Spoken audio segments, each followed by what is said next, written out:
Selamat siang, seputar info hadir kembali di hadapan Anda yang akan membawakan berita terbaru, teraktual, dan terpercaya.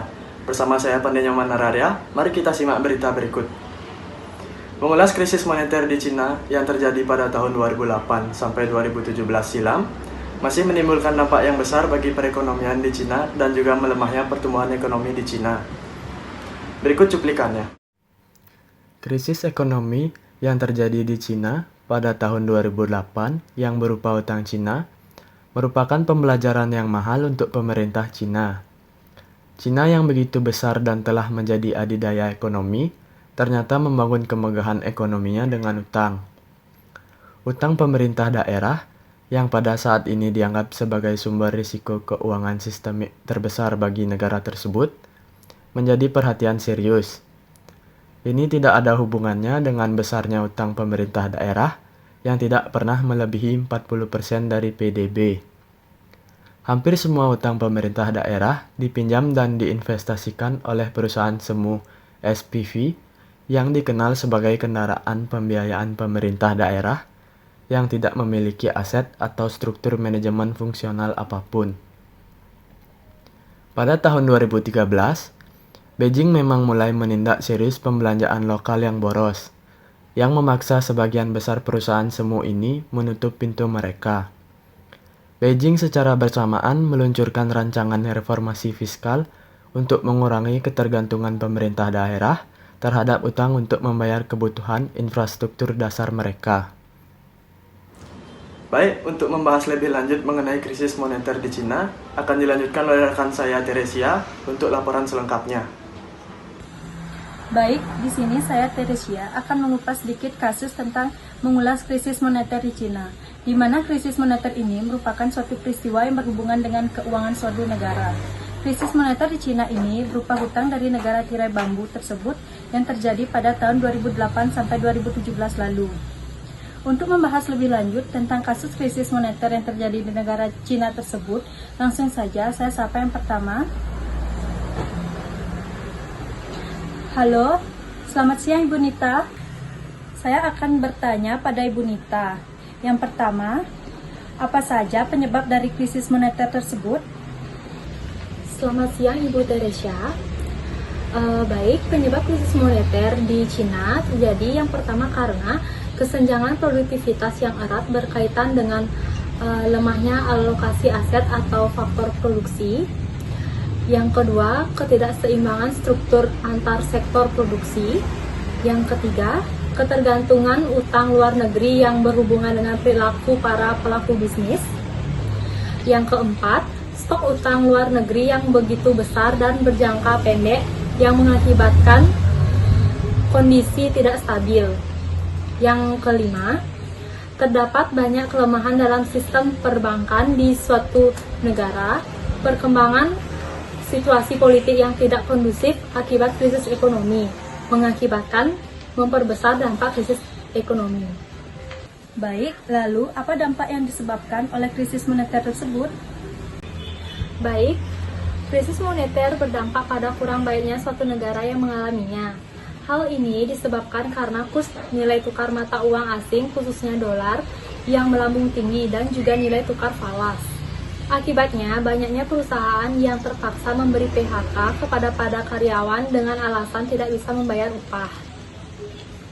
Hal ini tentunya akan semakin menambahnya angka pengangguran dan meningkatnya kemiskinan. Pemerintah mengalami kesulitan dalam menutup APBN. Harga yang naik terlalu tinggi, akibatnya masyarakat sulit mendapatkan barang kebutuhan pokok. Utang luar negeri juga melonjak.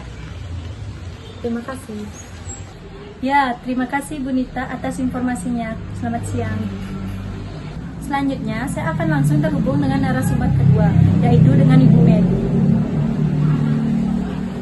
Halo, selamat siang Ibu Meli. Halo, selamat siang. Ibu Meli, bagaimana krisis ekonomi di Cina bisa terjadi? Baik, di sini saya akan menjawab.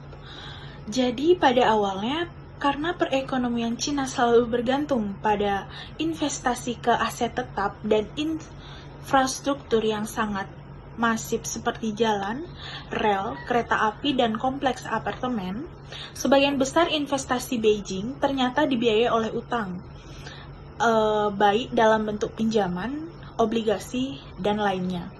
Sebagian besar berasal dari bank-bank BUMN.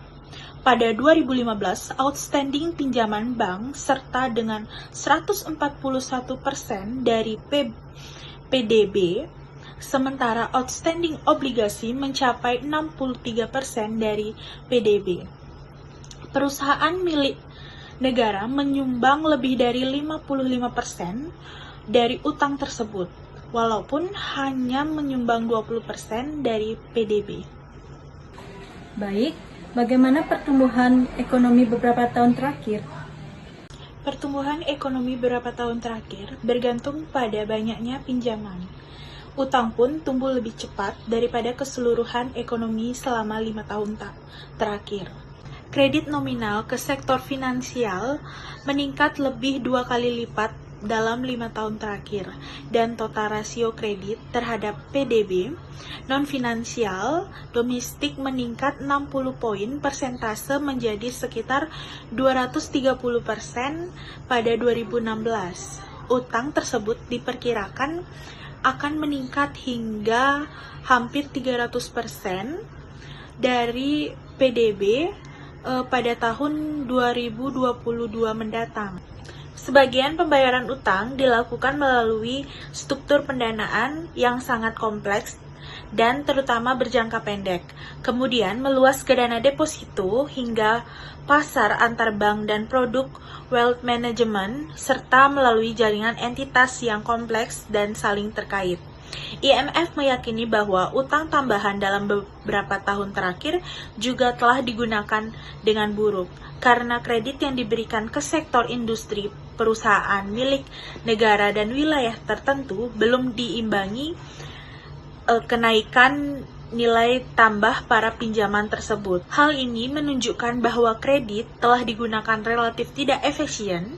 IMF memperkirakan pada 2015 hingga 2016 dibutuhkan kredit baru senilai sekitar 20 triliun renminbi untuk menaikkan PDB nominal sebesar 5 triliun renminbi. Tingkat kepentingan apapun dapat dibatasi. Surplus transaksi berjalan Cina dan rendahnya utang eksternal, loan to deposit ratio yang rendah di bank-bank di negara tersebut juga dapat membantu menekan pukulan apapun.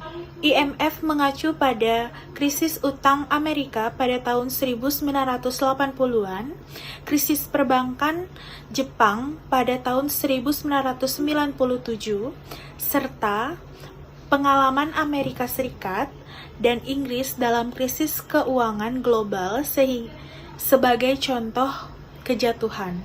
Jumlah utang pemerintah, rumah tangga, dan koperasi secara keseluruhan telah mencapai lebih dari 28,8 triliun US dollar atau 258% dari produk domestik bruto. Bagian terbesar sekitar 17 triliun US dollar terkonsentrasi pada neraca perusahaan, terutama perusahaan-perusahaan milik negara yang menghasilkan barang mulai dari baja sampai batu bara, perusahaan konstruksi, dan pengembang properti. Ya, terima kasih Bu Meli atas informasinya. Selamat siang. Baik, perbincangan tadi sekaligus menutup jumpa kita pada siang ini. Selanjutnya, saya akan kembalikan kepada Pandey di studio. Silakan Pandey. Baik, terima kasih Teresia. Demikian berita yang bisa kami sampaikan. Saya Pandey Nyoman Nararia beserta kru yang bertugas, pamit undur diri. Terima kasih, selamat siang, dan sampai jumpa.